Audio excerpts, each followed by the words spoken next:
Reddy. BRS working president KTR phone tapping విషయంలో ఒక సంచలన విషయాలను చెప్పిండ్రు. ఫోన్ ట్యాపింగ్ విషయంలో కేటీఆర్ పాత్ర ఉంది, కేసీఆర్ పాత్ర ఉంది. కేసీఆర్ చెప్పినట్టే ఫోన్ ట్యాపింగ్ చేసిన ఇప్పటిదాకా వచ్చిన లీకులు, పేపర్లలో వచ్చిన వార్తలు ఇదంతా. కానీ నేను ఒక ఛానల్లో ఇంటర్వ్యూకి వెళ్ళిన కేటీఆర్ ఫోన్ ట్యాపింగ్ మీద స్పందించారు. ఫోన్ ట్యాపింగ్ మీద అడిగిన క్వశ్చన్కి ఆన్సర్ చేసిండ్రు, ఒక సవాల్ విసిరిండ్రు. ఫోన్ ట్యాపింగ్ విషయంలో లై డిటెక్టర్ పరీక్షకు, నార్కో అనాలిసిస్ పరీక్షకు నేను సిద్ధం. ఇదే స్టూడియోలో ఆయన ఇంటర్వ్యూ పోయిన ఛానల్లో చెప్తున్నారు. ఇదే స్టూడియోలో వాళ్ళను రమ్మని చెప్పండి, రేవంత్ రెడ్డి వస్తారా ఇంకెవరిని వస్తారా రమ్మని చెప్పండి, తేల్చుకుందాం, ఇక్కడిని తేలిపోతుంది, ఇదంతా ఈ లీకులు ఈ వార్తలు ఇవన్నీ ఎందుకు అని ఆయన ఒక సవాల్ విసిరిండ్రు. దాంతోపాటు ఒక సంచలన ఆరోపణ కూడా చేసిండ్రు. డిప్యూటీ సీఎం బట్టి విక్రమార్క, ఉత్తమ్ కుమార్ రెడ్డి ఫోన్లు కూడా ట్యాప్ అవుతున్నాయి. ఇప్పుడు ఫోన్లు ట్యాప్ అవుతున్నాయి అంటే ఎవరు ట్యాప్ చేస్తారు? గవర్నమెంట్ ట్యాప్ చేస్తుంది. వాళ్ళ ఫోన్లు కూడా ట్యాప్ అవుతున్నాయి అనేది కేటీఆర్ చేసిన ఆరోపణ. ఈ మధ్యకాలంలో ఇది ఒక పొలిటికల్ ఇష్యూ కాకుండా నిజంగా ఈ ఇష్యూలో సీరియస్నెస్ ఉంటే, పొలిటికల్ ట్యాపింగ్ విషయంలో జరిగి ఉంటే ఆ స్టూడియోకి పోతారా, బయట ఎక్కడైనా చేసుకుంటారా, నిజంగా కూడా ఆ సవాల్ను స్వీకరించి దానికి ఏమేమి టెస్టులు చేస్తారో, ట్యాపింగ్కి సంబంధించిన విషయాలు నిజాలు చెప్పేందుకు నిజంగా కేటీఆర్ను నార్కో అనాలిసిస్ టెస్టో ఇంకో టెస్టో చేస్తే ఆ నిజాలు ఈజీగా బయటకు వచ్చే అవకాశాలు ఉంటాయి. సరే, దానికి కోర్టు నుంచి పర్మిషన్ తీసుకొని చేయాల్సి చేస్తుంది, దాని పోలీసులు వాళ్ళందరికీ వాళ్ళు చేసే అవకాశం ఉండదు. కానీ కేటీఆర్ ఇచ్చిన సవాల్ అయితే నిజానికి ఇప్పుడు టైంకి కరెక్ట్ సవాల్ అది. ఇప్పుడు నడుస్తున్న పాలిటిక్స్కి కేటీఆర్ ఇచ్చిన సవాల్ను స్వీకరించాలి. స్వీకరిస్తే ఈ ఇష్యూ మీద ప్రజలకు క్లారిటీ వస్తుంది. నిజానికి ప్రజల నుంచి ఇప్పటి వరకు ఈ ట్యాపింగ్ సంబంధించిన విషయంలో ఒక కంప్లైంట్ ఏ పోలీస్ ఆఫీసర్కు రాలేదు, ఏ పోలీస్ స్టేషన్కు రాలేదు, ఎవరు కంప్లైంట్ చేయలేదు. సివిలియన్స్ మా ఫోన్ ట్యాప్ అయినట్టు ఉందని కేవలం రాజకీయ నాయకులు మాత్రమే ఇప్పటి వరకు ఈ కంప్లైంట్ చేసినారు.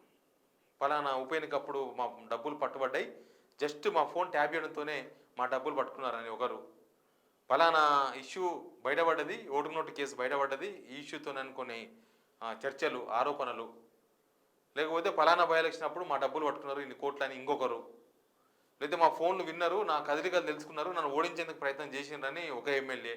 ఇట్లాంటివన్నీ కూడా రాజకీయ నాయకులు మాత్రమే ఇప్పటి వరకు డీజీపీకి కంప్లైంట్ చేయడమో లేకపోతే బయటకు వచ్చి ఆరోపణలు చేయడమో చేసింది తప్ప ప్రజలు ఎవ్వరు ఫోన్ ట్యాపింగ్ సంబంధించిన ఆరోపణలు చేయలేదు, కంప్లైంట్ ఇప్పటిదాకా కూడా చేయలేదు. ఎవ్వరు సింగిల్ పర్సన్ కూడా ఇప్పటిదాకా కంప్లైంట్ చేయలేదు. కాబట్టి ఇది ఒక పొలిటికల్ ఇష్యూగా చూడాలన్నా, లేకపోతే ఇది ఒక ద్రోహం కేసు కింద చూడాలన్నా, లేకపోతే ఈ ఎలక్షన్స్ ముందు ఆడిస్తున్న ఒక మసాలా స్టోరీగా చూడాలన్నా తెలియదు. సరే, విచారణ జరుగుతూ ఉంది. ఇప్పటికే కొంతమంది డీసీపీలు జైల్లో ఉన్నారు. వాళ్ళని ఆల్రెడీ కస్టడీ తీసుకొని మాట్లాడినరు, ప్రశ్నించిండ్రు పోలీసులు. ఇంకా దానిలో ఇంకా పెద్ద చేపలు దొరుకుతాయి, ఇంకా పెద్ద పెద్ద చేపలు ఉన్నాయనే లీకుడు వార్తలు బయటకు వస్తూ ఉన్నాయి. ప్రభాకర్ రావు అమెరికాలో ఉన్నారు, ఆయన కోసం లుకౌట్ నోటీసులు ఇచ్చే ప్రయత్నం చేస్తున్నారు, రప్పించే ప్రయత్నం చేస్తున్నామని చెప్తూ ఉన్నారు. ఇదంతా జరుగుతున్న టైంలోనే కేటీఆర్ ఈ సవాల్ విసిరారు. కేటీఆర్ ఇచ్చిన సవాల్ ఎవరు స్వీకరిస్తారు? దీనికి లై డిటెక్టర్ పరీక్షనో లేకపోతే నార్కో అనాలిసిస్ పరీక్షనో ఎవరైనా ముందుకు వస్తారనేది ఇప్పుడు ఇంపార్టెంట్. ఎవరైనా ముందుకు వస్తే ఈ ఇష్యూలో సరే లీగల్గా జరిగే ప్రొసీడింగ్స్ అన్ని కూడా జరుగుతూ ఉంటాయి. లీగల్గా ఈ విచారణ, కోర్టులు, అరెస్టులు ఇదంతా జరుగుతూ ఉంటుంది. కానీ ప్రజలకు క్లారిటీ ఇవ్వనీకే ఇది ఒక మంచి అంశంగా మాత్రం మనం ఖచ్చితంగా చూడవచ్చు. ఎందుకంటే రోజు అనవసరంగా పేపర్లలో పెద్ద స్పేస్ దానికే పోతుంది, ఆ వార్తకే. అన్ని పేపర్లు జనం ఇష్యూస్ని పట్టించుకోకుండా ఫోన్ ట్యాపింగ్ ఇష్యూనే ఇంపార్టెంట్, ఫోన్ ట్యాపింగ్ ఇష్యూతోనే జనాలు మొత్తం బతికేసరినట్లు అన్ని పేపర్లు, రోజు అన్ని టీవీలు కొంత స్పేసు మొత్తం కూడా ఆ వార్తకి ఇస్తున్నాయి. ఆ వార్తలో లీగల్ ఇష్యూస్ అంతా, లీగల్ ఎంక్వైరీ అంతా నడుస్తుంది. కానీ పబ్లిక్ మూమెంట్, పబ్లిక్ విషయంలో పబ్లిక్ తెలవాలంటే ఉత్తగా ఆరోపణలు చేసుకోవడం ఎందుకు? నిజంగానే ఆ సవాలు స్వీకరించి ఎవరెవరు అవన్నీ కనుక చేయగలిగితే ప్రజలకు ఒక క్లారిటీ వస్తుంది ఈ విషయంలో. అసలు ఏం జరిగింది? కేసీఆర్ చెప్పినట్లే పోలీస్ ఆఫీసర్లు ఫోన్ ట్యాప్ చేసిండ్రా, అసలు ఎవరు ఫోన్లు ట్యాప్ చేసిండ్రు, ఎందుకు ట్యాప్ చేసిండ్రు? ఫోన్ ట్యాప్ చేస్తారు. SIB main duty phone tap చేయడం. అది ఎవరు ఫోన్ ట్యాప్ చేయొచ్చు, వాళ్ళు పర్మిషన్తో వాళ్ళ ప్రొసీజర్స్ ప్రకారం పర్మిషన్స్ తీసుకొని చేస్తారు. పర్మిషన్ తీసుకోకుండా వాళ్ళు ట్యాబ్ చేసిన తర్వాత కూడా పర్మిషన్స్ కోసం ఇన్ఫర్మేషన్ ఇవ్వడం అంటారు, ఇన్ఫర్మేషన్ ఇవ్వడం అట్లాంటివి కూడా చేస్తారంట. నాకు కొంతమంది ఎవరు పోలీస్ ఆఫీసర్లు చెప్పారు. మనకు మనం ఎస్ఐబిలో లేము, ట్యాపింగ్లో లేము కాబట్టి తెలియదు.